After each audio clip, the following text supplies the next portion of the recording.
Hello everyone. आज के इस वीडियो के अंदर हम लोग डिस्कस करने वाले हैं class 10th science periodic classification of elements के नोट्स। तो देखिए, ये जो नोट्स हैं इनको हम बहुत ही क्विक रिवीजन करेंगे, 10 मिनट्स में आपको कंप्लीटली समझाऊंगा। ये सब कुछ हम इस तरीके से देखेंगे कि ये जो चैप्टर है, इस चैप्टर को आप लोग ये सोचते हो कि थ्योरेटिकल चैप्टर है, इसमें जो भी क्वेश्चन है उसको रटना होगा। रटने की जरूरत नहीं, ये पूरे चैप्टर को कहानी की तरह समझो। ये कहानी है कि किस तरीके से जो एलिमेंट्स थे उनको किस तरीके से क्लासीफाई करा, किसने कितने एफर्ट्स डाले, वो उसके बारे में बात है ये पूरी। तो फिर चलिए स्टार्ट करते हैं। अब देखिए, सबसे पहले बात करते हैं पीरियोडिक क्लासिफिकेशन। क्लासिफिकेशन का मतलब ये होता है कि हर एक चीज को स्पेसिफिक, जैसे कि एक रो और कॉलम में, जैसे कि आप शॉप पर देखते हो कि आपको अगर मान लीजिए कि आपको साबुन चाहिए तो सोप का एक अलग कॉलम रहता है, और अगर आपको डिटर्जेंट चाहिए डिटर्जेंट का अलग रहता है, बिस्किट्स वगैरह चाहिए तो उनका सभी का ऐसे कॉलम रहता है। तो इसी तरीके से जो जिनकी सेम प्रॉपर्टीज हैं, जैसे कि जो एलिमेंट्स जिनकी सेम प्रॉपर्टीज हैं, उनको एक ही जगह पर अरेंज कर दिया ताकि जब हम इनके बारे में स्टडी करें तो हम बहुत ही अच्छे से स्टडी कर पाएं। तो ये तो था कि इसको क्यों बनाया गया, कि मतलब क्या जरूरत थी पीरियोडिक टेबल को बनाने की। तो वो यही जरूरत थी कि हम आसानी से सभी एलिमेंट्स को एक्सेस कर पाएं और हम आसानी से इसे पढ़ पाएं। तो फिर अब देखिए, सबसे पहले कितने एलिमेंट्स नोन है। 118 एलिमेंट्स नोन है, जिसमें से 98 जो है वो नेचुरली अकरिंग है और बाकी के जितने भी एलिमेंट्स हैं वो है मैन मेड एलिमेंट। तो भैया सबसे पहले ये जो डॉबर्नियर ट्रेड्स आता है, इसमें आप लोगों के डॉबर्नियर ट्रेड्स था जिसको कि डिस्कवर करा गया था 1817 में बाय जॉन वोल्फगैंग डॉबर्नियर। तो देखिए, ये जो साइंटिस्ट होते हैं, आप लोगों को एक बहुत ही इंटरेस्टिंग सी बात बताता हूँ कि इनफैक्ट अगर आप भी अपनी लाइफ में कोई डॉक्टर या फिर इंजीनियर वगैरह बनना चाहते होंगे, ध्यान से सुनिए कि ये जो साइंटिस्ट होते हैं ना, ये साइंटिस्ट एक बहुत ही इंपॉर्टेंट रोल प्ले करते हैं। जैसे कि फॉर एग्जांपल अभी इन्होंने डिस्कवर करा था 1817 में। पता है, ये इनकी डिस्कवरी इसके बाद में जब इनकी डेथ हो गई थी, डेथ होने के बाद में पता लगा कि इन्होंने डिस्कवर किया था। देन फिर इसके बाद पता लगा कि इनकी थ्योरी सही थी। तो क्या होता है कि साइंटिस्ट अपना पूरा पूरा टाइम देते हैं, अपना पूरा पूरा यूटिलाइजेशन करवाते हैं, फिर भी बहुत ही सालों तक पता नहीं लगता कि उन्होंने किया था। फिर इनके कोई पीएचडी स्टूडेंट्स होते हैं जो इनको ये करवाते हैं, उनके जो रिसर्च पेपर्स थे उनको करा गया, तो फिर उन्हें पता लगा कि हाँ भाई ये सही है। फिर उसके बाद में इनको सम्मान दिया जाता है बहुत ही अच्छे तरीके से। इनफैक्ट साइंटिस्ट जो होते हैं उनकी ये कंडीशन तक होती है कि उनको अपने लिए पैसे नहीं होते, उनके घर खर्चे के लिए पैसे नहीं होते, उनकी कोई इनकम नहीं होती, पर वो इतने ग्रेट साइंटिस्ट निकलते हैं बाद में। जैसे कि फॉर एग्जांपल निकोल टेस्ला ने फैक्ट्रीज तक काम किया था, लेकिन उन्होंने आज जो भी हम देख रहे हैं इलेक्ट्रोमैग्नेटिक इंडक्शन, उन्हीं की हेल्प से था। तो ये साइंटिस्ट जो होते हैं उनकी एकदम से लाइफ बहुत ही कॉम्प्लिकेटेड होती है और एक तरीके से ये गॉड गिफ्टेड होते हैं। आप लोगों को ये बातें एडिशनल हैं पर जाननी जरूरी है। ये गॉड गिफ्टेड होते हैं, इनको आगे का पहले पता लग जाता है कि मतलब आगे क्या होगा, फ्यूचर की तरह ये सोचते हैं एक तरीके से। कि इनको ऐसे मान लीजिए कि इनको भगवान आकर के सपने में बताते हैं, ऐसे इन्होंने हर एक जो भी ग्रेट साइंटिस्ट थे उन्होंने अपने इंटरव्यू में कहा था। अभी इसी तरीके से ये जो मैंडलिफ थे, मैंडलिफ के बारे में जब आप पढ़ेंगे तो आपको पता लगेगा कि उन्होंने पहली प्रेडिक्ट कर दिया था कि इस तरीके के 4 से 5 एलिमेंट मिलेंगे। तो इसी से ये प्रूव होता है कि उनको ये कुछ ऐसी उनके पास में शक्तियाँ थी जिससे कि वो ये कर पाते थे। तो इससे टॉपिक से अलग नहीं जाते हुए अभी हम इसके बारे में बात करते हैं।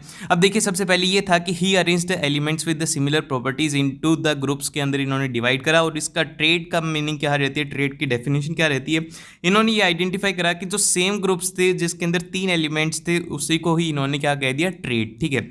अब देखिए, यहाँ पर इन्होंने तो बस एक पहल करी थी। एलिमेंट्स उसी टाइम पर सबको पता थे, 50 से 55 एलिमेंट्स उस टाइम पर नोन थे, लेकिन इन्होंने पहल करी इनको अरेंज करने की। फिर इसके बाद में यही थे एक तरीके से फादर, या फिर आप कह लीजिए कि जिन्होंने इसका स्टार्ट करा था। ठीक है। देन फिर इसके बाद में इन्होंने क्या करा कि इनके अकॉर्डिंग मानना ये था कि अगर हम इनको इनके इंक्रीजिंग एटॉमिक मास के फॉर्म में अगर अरेंज करें तो जो बीच वाला एलिमेंट रहेगा उसका इन दोनों को ऐड करके और उसका एवरेज लेंगे तो वो इस बीच वाले का एटॉमिक मास रहेगा। तो ये बस 4 के लिए वैलिड था, इसीलिए इसको हमने हटा दिया। तो आपको इसमें ये बात याद रखनी है कि इन्होंने क्या कहा था कि when the 3 elements in the triads were written in order of increasing atomic mass, then the middle element was रफली the average of the atomic mass of the other 2 elements. Then फिर इसके बाद हम चलते नेक्स्ट क्वेश्चन की तरफ। मतलब question क्या है, इसके अंदर इनकी लिमिटेशंस क्या थी। लिमिटेशन यही थी कि बस इसके अंदर 3 ही ट्रेड्स बन पाए और इसके अलावा किसी ने फॉलो नहीं किया, इसलिए इसको डिस्कार्ड कर दिया गया। फिर उसके बाद में हमारे नए दादा आते हैं जो कि आते हैं न्यूलैंड्स लॉज ऑफ ऑक्टेव। तो यहाँ पर जॉन्स न्यूलैंड्स थे जिन्होंने इसको डिस्कवर किया था 1866 में, जब उनकी डेथ हो गई थी। डॉबर्नियर की डेथ हो गई थी, फिर उसके बाद में इन्होंने डिस्कवर किया। इन्होंने क्या करा कि इनका मानना ये था कि जो एलिमेंट्स हैं अगर हम उनको इंक्रीजिंग एटॉमिक मास में अरेंज करें तो क्या होता है कि जो जैसे कि हमारे सार मतलब कि सुर होते हैं, जैसे कि सा रे गा मा पा ध नी, ठीक है, उसके बाद में ये 8th एलिमेंट के बाद में रिपीट होते हैं। तो इनका भी मानना यही था कि जब हम इनको एटॉमिक मास की फॉर्म में जब अरेंज करेंगे तो क्या होगा कि जो 8th एलिमेंट है और जो फर्स्ट एलिमेंट है उसकी प्रॉपर्टी रिपीट करेगी। तो उसी तरीके से इनका मानना ये था कि इन्होंने फिर ये करा कि इन्होंने इस तरीके से अरेंज करा कि पहले 8 एक जगह पर, फिर उसके बाद में जो 8 मतलब कि एक तरीके से 1 से लेकर के 8 तक यहाँ पर आ गए, ये 1 से लेकर के 8 तक यहाँ पर आ गए, तो फिर जो नोवा एलिमेंट है वो आ जाएगा फर्स्ट वाले के नीचे। फिर इसी तरीके से इन्होंने इस तरीके से करके इन्होंने क्लासीफाई किया। ये इनकी अलग से थ्योरी थी, इस टाइम पर इनको भी सम्मान मिला था कि इन्होंने बहुत ही अच्छे से करा है। इन्होंने बस 56 एलिमेंट्स करे थे और ये स्टार्ट होती थी हाइड्रोजन से और एंड हो जाती थी थ्योरम पर। अब इसकी क्या लिमिटेशन थी? इसकी लिमिटेशन ये थी कि ये बस एप्लीकेबल था कैल्शियम तक, कैल्शियम के आगे इसको फॉलो नहीं कर सकते थे और इसके अंदर बस 56 एलिमेंट्स थे जो कि काफ़ी कम थे। देन फिर इसके बाद में इन्होंने क्या रहा था कि he arrange 2 elements in a same column as a fluorine chlorine bromine which are having very different properties. ये भी इनकी एक लिमिटेशन थी। तो आपको एग्जाम में क्या याद रखना है? एग्जाम में याद रखने की बात ये है कि सबसे पहले तो आपको ये याद रखना है कि इनका क्या लॉ था, किस लॉ के ऊपर इन्होंने बनाया था, और फिर उसके बाद में इनकी लिमिटेशंस क्या थी, और इसके अलावा कोई भी कुछ भी नहीं पूछा जाएगा तो वो जरूर से याद रखेगा। अब उसके बाद में एंट्री होती है जिनकी बदौलत आज पीरियोडिक टेबल है, वो है मेंडलीफ पीरियोडिक टेबल। ये एक तरीके से बापू कह लीजिए, पीरियोडिक टेबल के बापू ही थे, इन्होंने करा था जिसके बेसिस के ऊपर आज हम पीरियोडिक टेबल पढ़ पा रहे हैं। इसके अंदर इनका नाम पूरा था डीमेट्रिक और इवोइक मेंडलीफ। तो यहाँ पर हो सकता है कि मैंने थोड़ा प्रोनाउंस गलत कर दिया हो, तो आप लोग इसको करेक्ट कर लेना। अब इसके अंदर यहाँ पर ये है कि टेबल जो थी इनके क्या था कि टेबल के अंदर वर्टिकल कॉलम्स थे, इनको इन्होंने ग्रुप्स कहा था, और जो हॉरिजॉन्टल रोज थी उनको पीरियड्स कहा था। ये याद रखना कि जो वर्टिकल कॉलम्स होते हैं वो ग्रुप्स होते हैं और जो हॉरिजॉन्टल रोज होती हैं उनको पीरियड्स कहते हैं। और जो एलिमेंट्स थे जिनकी की सिमिलर केमिकल और फिजिकल प्रॉपर्टीज थी उनको इन्होंने ये कहा कि हम सेम ही ग्रुप में रखेंगे। ये अब मैंने इनको बापू इसलिए कहा था क्योंकि अभी जो ये काम करके गए थे वही हम लोगों ने कराया, बस इसके अंदर एक चीज़ चेंज करी थी कि जो इनका लॉ था वो था कि the properties of elements are the periodic function of their atomic masses. देखिए यहाँ पर ये एटॉमिक मासेस के फंक्शन थे, ना कि यहाँ पर ये किसके फंक्शन थे, हमारे पीरियोडिक नंबर के। जो मॉडर्न पीरियोडिक टेबल है वो बस मास की जगह पर नंबर कर दो तो वो मॉडर्न पीरियोडिक टेबल है। तो भैया यही थे फादर ऑफ एक तरीके से मेंडलीफ का, इनका बहुत ही इंपॉर्टेंट रोल है पीरियोडिक टेबल में। देन फिर इनके बाद में इनकी क्या क्या मेरिट्स थी, यहाँ पर इन्होंने जैसे कि मैंने आप लोगों को बताया था कि इनको एक तरीके से पता था कि आगे जो भी एलिमेंट्स डिस्कवर होंगे उन्होंने उसके लिए पहली जगह छोड़ दी थी, और ये इन्होंने डिस्कवरी भी प्रेडिक्ट कर दी थी कि यहाँ पर एक बोरोन होगा। तो हमने क्या कर दिया, इका को हटा दिया, बोरोन उसका नाम हो गया, इका एल्यूमिनियम हो गया, तो इका को हटा करके एल्यूमिनियम कर दिया, इका सिलिकॉन कर दिया। तो एक तरीके से आप ये बोल सकते हैं कि इनको आके फ्यूचर की प्रेडिक्शन रहती थी।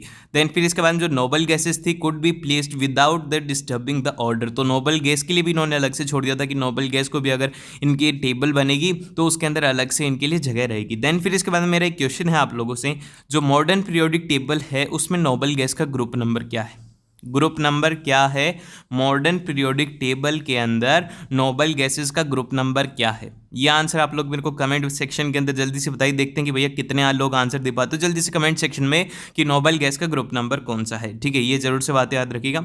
अब इसके बाद में इसकी लिमिटेशंस की अगर बात करें, इनकी टेबल की लिमिटेशन सबसे पहला तो ये था कि जो पोजीशन ऑफ हाइड्रोजन फिक्स नहीं थी और पोजीशन ऑफ आइसोटोप्स के लिए जगह नहीं थी। मतलब आइसोटोप्स वो होते हैं जिनका कि क्या होता है भैया, आइसोटोप्स वो होते हैं जिनका कि जो एटॉमिक नंबर तो सेम रहता है, एटॉमिक नंबर सेम रहता है पर उनका एटॉमिक मास डिफरेंट रहता है, तो उनके लिए क्या जगह नहीं छोड़ी थी। ये कि इनके दो ड्रॉबैक थे। देन फिर इसके बाद में होती है एंट्री लीजेंड की, जिनका नाम था हेनरी मोस्ले, जिन्होंने मॉडर्न पीरियोडिक टेबल को डिज़ाइन करा था। He is the true legend.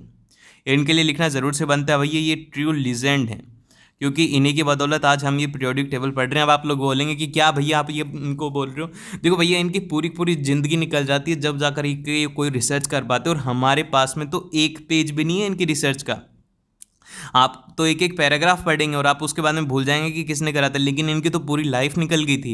इन्होंने कितने रिसर्च पेपर करे होंगे, कितनी बार ये फेल हुए होंगे, कितनी जगह से रिजेक्शन मिले होंगे, तो भैया इनके लिए रेस्पेक्ट मन से होनी चाहिए। ठीक है, अब देखिए हेनरी मोस्ले ने क्या किया था, इन्होंने न्यू प्रॉपर्टी दी थी कि जो एटॉमिक नंबर हैं, एटॉमिक नंबर के ऊपर इन्होंने बेसिस करा और इसी के ही इन्होंने बेस मान लिया मॉडर्न पीरियोडिक टेबल का।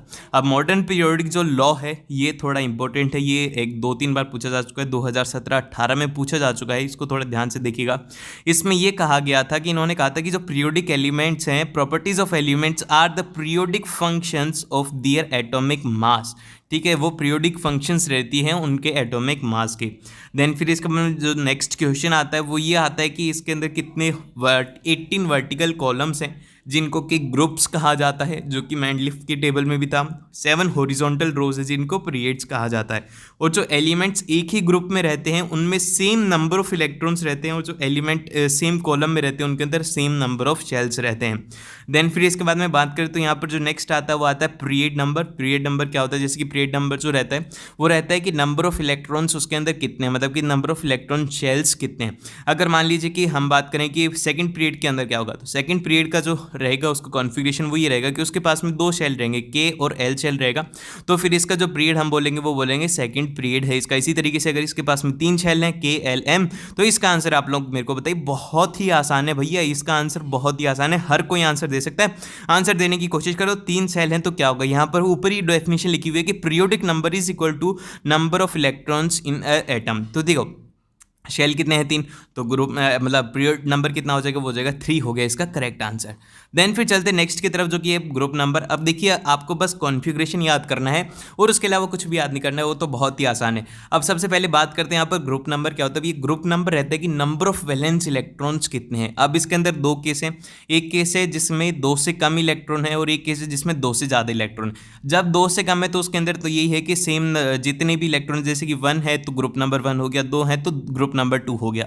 अगर 2 से ज़्यादा होते हैं तो उसके अंदर 10 ऐड कर देना तो वो हो जाएगा उसका ग्रुप नंबर। देन फिर इसके बाद में जो आता है वो आते VIY, मतलब क्या बोल रहा हूँ मैं, इसके बाद में जो आते हैं वो आते हैं VVIP, मतलब बहुत बहुत ही ज़्यादा इंपॉर्टेंट। सबसे पहला पॉइंट ये है कि if the elements are present at the extreme left और राइट, एक्सट्रीम लेफ्ट में या फिर एक्सट्रीम राइट में जो एलिमेंट्स प्रेजेंट होंगे वो हाईली रिएक्टिव मेटल्स और नॉन मेटल रहेंगे।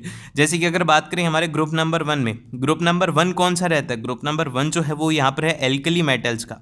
ठीक है, एल्कली मेटल्स है, एल्कली मेटल्स काफ़ी ज़्यादा रिएक्टिव होते हैं, पानी में डालती है विग्रसली रिएक्शन करते हैं। और फिर उसी तरीके से अगर बात करें ग्रुप नंबर 17 की, तो ग्रुप नंबर 17 भी काफ़ी ज़्यादा रिएक्टिव मेटल्स है जो कि हैलोजन एटम है। और अभी मैं बता देता हूँ कि जो ग्रुप नंबर 18 है, मैंने क्वेश्चन पूछा था कि कौन से नोबल गैस है, तो वो है ग्रुप नंबर 18। ठीक है, ग्रुप नंबर 18 होगा इसका करेक्ट आंसर। देन फिर आइसोटोप्स क्या होता है, आइसोटोप्स की डेफिनेशन लिखी हुई है कि element which are having the same atomic number but different mass number. फिर इसके बाद में मेटेलिक रेडियाई क्या होती है, मेटेलिक रेडियाई होती है कि half of the internuclear distance between 2 metal ion in a metal crystal. Then फिर इसके बाद में चलते हैं नेक्स्ट की तरफ जो कि आता है वैलेंसी। अब देखिए बुक की डेफिनेशन की माने तो बुक की डेफिनेशन तो ये बोलती है कि कंबाइनिंग पावर ऑफ एलिमेंट को वैलेंसी कहते हैं, लेकिन हम अगर हमारी कॉमन लैंग्वेज में बोले तो वैलेंसी वो होती है कि नंबर ऑफ वैलेंस इलेक्ट्रॉन कितने प्रेजेंट है उसके आउटर मोस्ट शेल में, तो वो होती है भैया उसकी वैलेंसी। सेकंड वाली डेफिनेशन सही है जो आपको समझने के लिए काफ़ी सही रहेगी। देन फिर इसके बाद में वेरिएशन किस तरीके से रहता है, अगर हम बात करें ग्रुप की, तो ग्रुप के अंदर क्या रहता है कि जो हमारी इलेक्ट्रॉनिक कॉन्फ़िगरेशन है, मतलब आउटर मोस्ट जो इलेक्ट्रॉनिक कॉन्फ़िगरेशन वो सेम रहता है। कि मान लीजिए कि अब सेकंड ग्रुप है, सेकंड ग्रुप के अंदर अगर सभी के पास में 2 इलेक्ट्रॉन है तो उसके अंदर क्या वैलेंसी होगी, क्योंकि ये तो हमारी वैलेंसी होती है कि कितने नंबर ऑफ इलेक्ट्रॉन है, तो 2 हैं तो सेम ही वैलेंसी रहती है एक ग्रुप की। और फिर उसके बाद में वेरिएशन अगर बात करें तो इसके अंदर इंक्रीज होता है। क्या होता है भैया, इसके अंदर सबसे पहले जो वेरिएशन अलोंग अगर पीरियड बात करें तो वैलेंसी इंक्रीज होती है अलोंग द पीरियड। जैसे कि पीरियड नंबर 1 एक तरीके से ये यहाँ पर पीरियड के अलोंग इस तरीके से इधर जाते हैं तो क्या होता है, अब देखिए यहाँ पर इस पीरियड में जाएंगे तो सबसे पहले 1 होगा, फिर उसके बाद 2 हुई, फिर उसके बाद 3 हुई, फिर उसके बाद 4 हुई, पहले ये इंक्रीज हुई, देन फिर इसके बाद में डिक्रीज हो गई 3 to 1। अब लास्ट के अंदर मैंने पूछा गया कि 18th की क्या होगी, तो 18th का आंसर रहेगा 0 रहेगी वैलेंस। ये याद रखना कि नोबल गैस किसी से भी रिएक्शन नहीं करते, उनका कॉन्फ़िगरेशन कंप्लीट रहता है। देन फिर इसके बाद में चलते हैं नेक्स्ट की तरफ जो कि आता है मेटेलिक और नॉन मेटेलिक कैरेक्टर। अब देखिए मेटल्स कौन से हैं, ग्रुप नंबर 1 से लेकर के 12 तक जो हैं वो सभी मेटल्स हैं, और ग्रुप नंबर 13 से लेकर के 18 तक क्या है, सारे के सारे नॉन मेटल्स हैं और मेटेलॉइड्स हैं और नोबल गैसेस आती हैं इसमें। अब बात करें मेटल्स क्या होते हैं, मेटेलिक वो होते हैं जो कि मतलब कि उनकी टेंडेंसी क्या है कि वो किस तरीके से इलेक्ट्रॉन को लूज करेंगे, तो उसको तो बोल देंगे मेटेलिक कैरेक्टर। और जो टेंडेंसी रहती है गेन इलेक्ट्रॉन की वो होता है उनका नॉन मेटेलिक कैरेक्टर। अब इनके ट्रेंड क्या है भैया, मेटेलिक जो कैरेक्टर है उसका ट्रेंड ये है कि जब हम पीरियड के अलोंग चलेंगे तो वो डिक्रीज होगा, और जब हम डाउन द ग्रुप जाएंगे तो वो इंक्रीज होगा। दोनों में से कोई सा भी एक याद कर लो, दोनों एक दूसरे के अपोजिट हैं। और इस तरीके से आप लोग का ये चैप्टर कंप्लीट होता है, और आप लोगों के टर्म 2 के सैंपल पेपर भी अपलोड कर दिए हैं, और उसी के साथ में आप लोग की जैसे कि इलेक्ट्रिसिटी चैप्टर है उसके प्रीवियस ईयर क्वेश्चंस नोट्स वगैरह सब कुछ अपलोड कर दिए, वो जरूर से चेकआउट कर लेना और टर्म 2 के सैंपल पेपर देखना मत भूलना। मिलते हैं नेक्स्ट वीडियो में, और अगर अभी तक लाइक नहीं किया तो लाइक करो, सब्सक्राइब नहीं किया तो सब्सक्राइब करो।